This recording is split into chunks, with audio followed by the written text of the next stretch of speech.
You know that feeling, don't you? Like the world is just carrying on, and you're sort of watching it from the sidelines. Like you've become invisible, not just to others, but maybe even to yourself. That's how I felt just a few years ago. I was 63, and honestly, the word that kept coming to mind was hopeless. Not in a dramatic, tragic way, but in a quiet, creeping sort of way.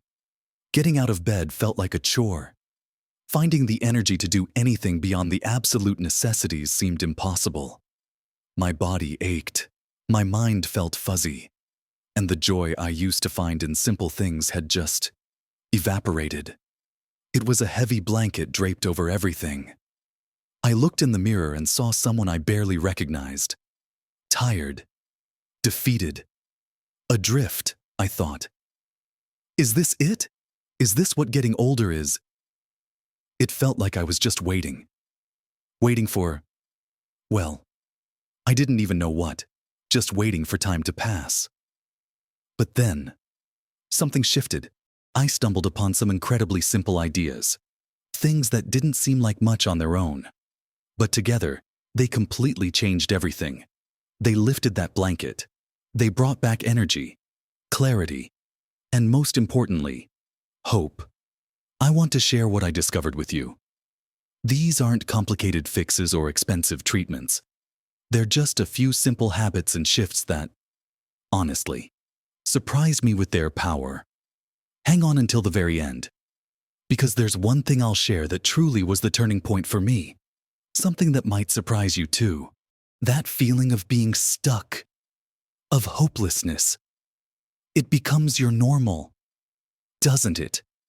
You almost forget what it feels like to feel light, to feel capable.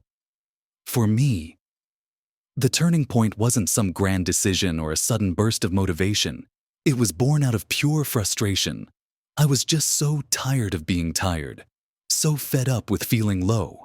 I thought, okay, what is one tiny thing I could do differently? And the absolute smallest thing I could think of was just moving a little bit first thing in the morning. Not a workout, not going to a gym. The thought of that was overwhelming. I'm talking about literally rolling out of bed, maybe holding onto the dresser or a chair, and just doing a few gentle stretches, reaching for the ceiling, bending side to side, rolling my shoulders. It felt awkward at first, even silly. My body was stiff, protesting every movement. But I committed to just 5 minutes. Just 5 minutes before the day really started.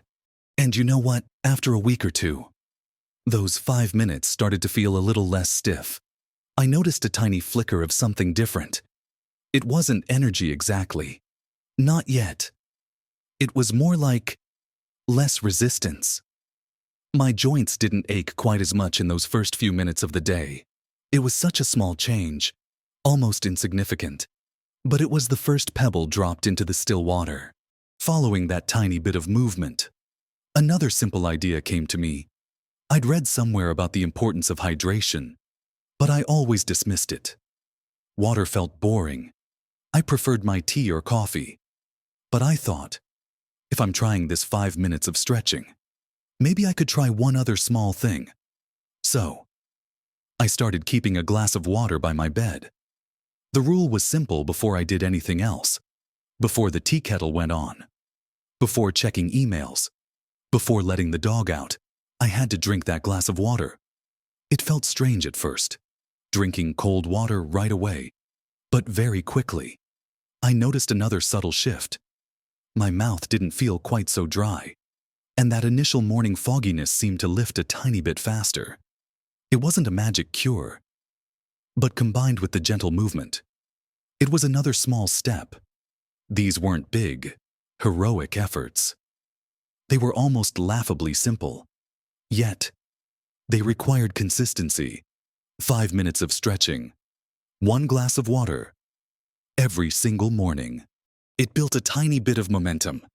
As I kept up these 2 tiny habits, a thought occurred to me. Maybe what I was eating, or not eating, was also playing a role in this low energy, foggy feeling. My breakfasts had always been quick: toast, cereal, maybe just coffee. Thinking back, they were mostly carbs, not much substance. I started looking into what kinds of foods actually fuel your body, especially as you get older. The word that kept coming up was protein. Protein helps build and maintain muscle, and it also helps you feel full and satisfied, preventing that mid-morning slump. Changing my breakfast felt like a bigger step than stretching or drinking water. I wasn't a big cook, and the idea of making an elaborate protein-rich meal felt daunting. So, I looked for simple ways to add protein. The easiest thing I found was incorporating Greek yogurt with a few berries, or adding a spoonful of protein powder to a smoothie made with almond milk and a banana. Sometimes, it was just a couple of scrambled eggs. The key was making it simple enough that I'd actually do it consistently. And this was another piece of the puzzle that started to make a noticeable difference. My energy levels weren't through the roof overnight, but that feeling of hitting a wall mid-morning started to fade. I felt more sustained, less hungry for unhealthy snacks. It was like I was finally giving my body some building blocks instead of just quick-burning fuel. These three things: the gentle morning movement, the first glass of water, and a focus on protein at breakfast. They were the foundation. They weren't cures for everything, but they were tangible actions I could take that didn't feel overwhelming. They were small victories in a life that had started to feel like one long defeat. Each day I did them. I proved to myself that I wasn't completely powerless. I could influence how I felt, even if just a little bit. It was like chipping away at that feeling of hopelessness, one tiny chip at a time. And chipping away revealed something beneath, a flicker of possibility. It made me wonder, if these small things could make this much difference, what else was possible? With those first few habits starting to feel normal, starting to make a subtle difference, I felt a little spark of curiosity. If waking up my body gently, hydrating it, and giving it better fuel helped, what else might the hopelessness hadn't vanished overnight? Not by a long shot, but its grip was loosening. I was still prone to days where the old feelings crept back in, days where everything felt heavy.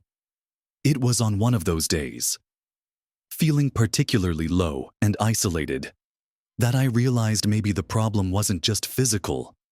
My mindset had become pretty negative. I was focused on what I couldn't do anymore, what I'd lost, how things used to be. It was a constant loop of complaint and comparison in my head. I needed to shift that internal narrative. This led me to try something that felt a bit airy-fairy at first: gratitude. The idea was simple. Just take a few moments each day to consciously think of things I was grateful for. It didn't have to be big things.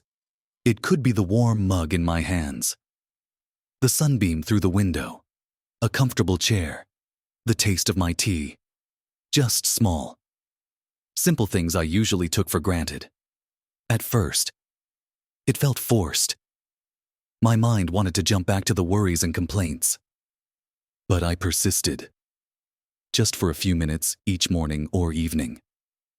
I started to notice that actively looking for things to appreciate actually changed my perspective, even slightly. It was like training a muscle in my brain to see the good alongside the bad. It didn't erase the difficulties, but it balanced them out. It created tiny pockets of light in the day.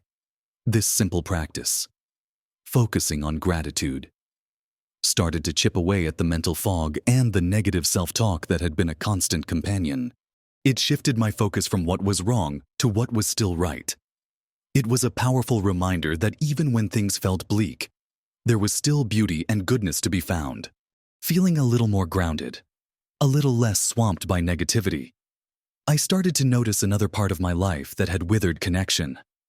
As I got older, friends had moved away, some had passed on, and I'd fallen out of touch with others. I'd become a bit of a hermit, finding it easier to stay home than make the effort to see people. But that isolation was feeding the hopelessness. We are social creatures. After all, We need connection to thrive. Reaching out felt incredibly hard after being withdrawn for so long. It felt vulnerable, but I knew I had to try. It didn't mean suddenly becoming a social butterfly. It started small. I reached out to one old friend with a simple text.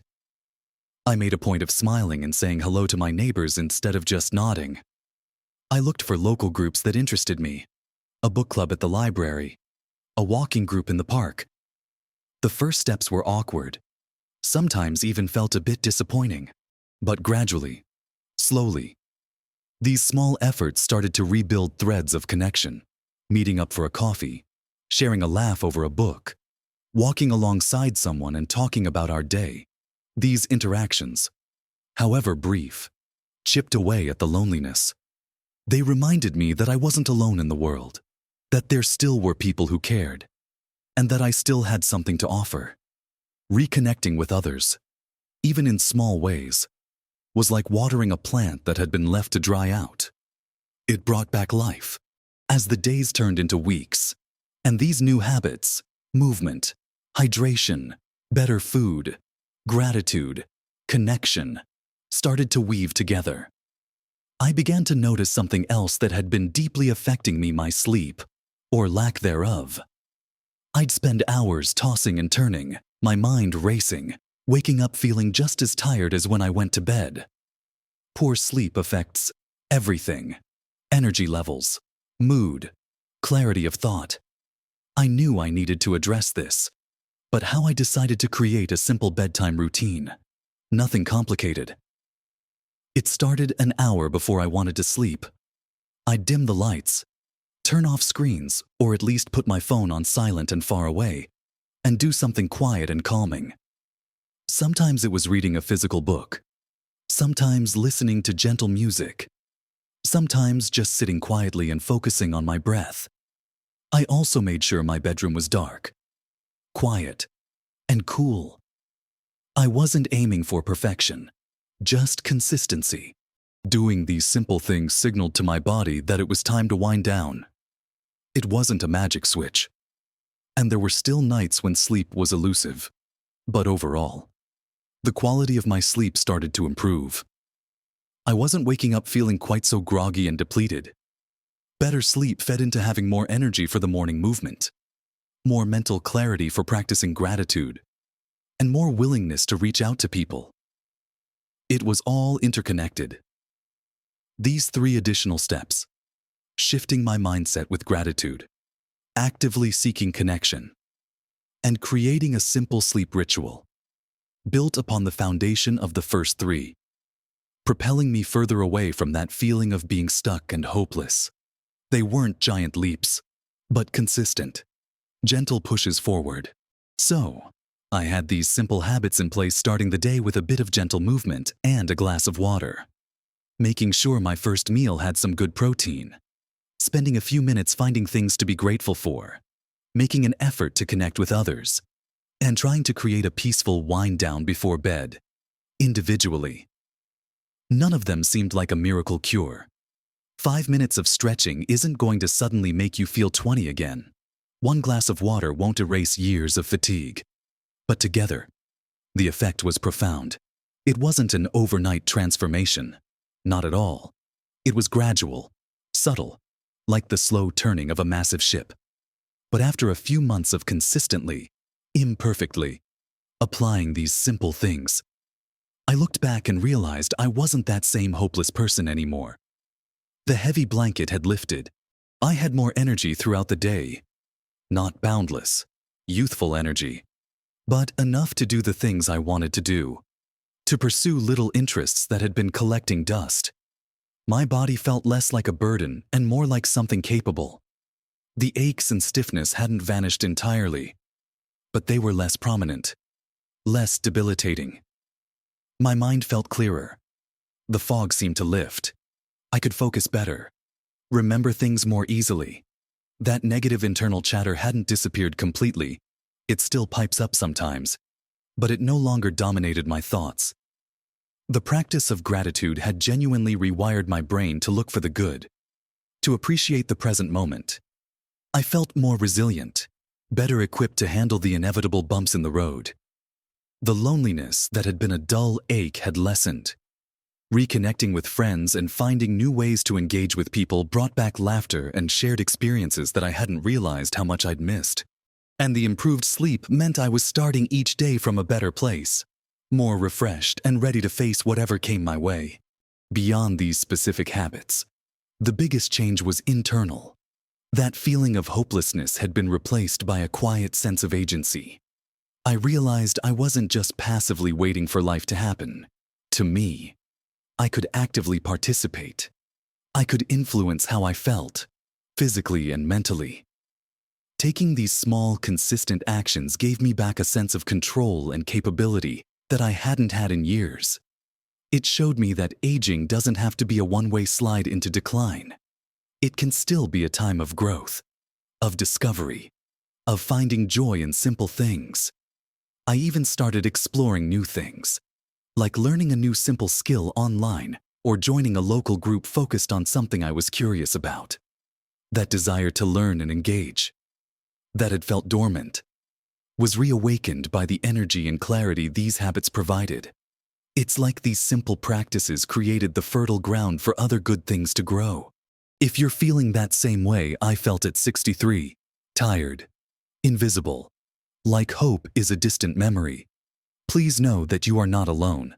And it doesn't have to be this way. You don't need to make huge, drastic changes. Start small. Pick one thing, maybe two. From what I've shared today, could it be that first glass of water in the morning or just 5 minutes of gentle stretching by your bed?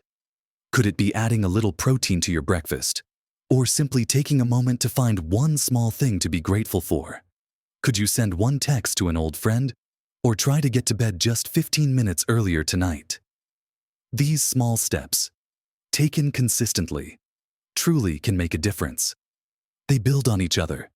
They create momentum. They prove to you, just like they proved to me, that you have the power to influence your own well-being, your own happiness. At any age, remember, small changes, consistently applied, lead to big transformations over time. Your health and happiness are precious, and it is absolutely worth investing in them, even in the smallest of ways. I truly hope sharing my journey, my shift from feeling hopeless to finding energy and purpose again through these simple things, has given you a little spark of hope too. I'd love to hear if any of this resonated with you, or if you've tried simple things that have made a big difference in your life. Please share your thoughts in the comments below. And if you found this video helpful or encouraging, please give it a like.